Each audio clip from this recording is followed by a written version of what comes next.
বিসমিল্লাহির রহমানির রহিম। যারা আমার সঙ্গে আছেন সবাইকে আসসালামু আলাইকুম।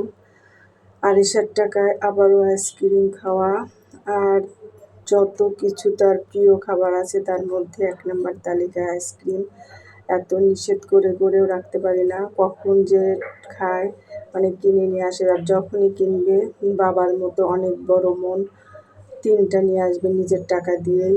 আর ওর আব্বু যখন ছিলেন তখন প্রত্যেক শুক্রবারে মেয়েদের মনে না থাকলেও সে মনে করে দিত যে মা আইসক্রিম খাবে না, যাও 4টা আইসক্রিম নিয়ে আসো। তো তখন প্রত্যেক শুক্রবার হলে আইসক্রিম কেনা হতো, সেটা ললি হোক বা দামি আইসক্রিম হোক, যেটাই হোক সবসময় কিন্তু অন্ততপক্ষে শুক্রবার মানে আইসক্রিম।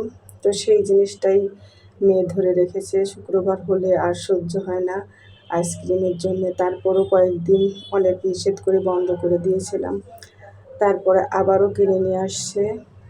যা হোক, ফ্রি জিনিস আর কি করা। যদিও আমি বারবার নিষেধ করেছি যে আইসক্রিম আমার জন্য এনো না, তারপরও যখন 2 বোনের জন্য আনবে আমার জন্যও নিয়ে আসে।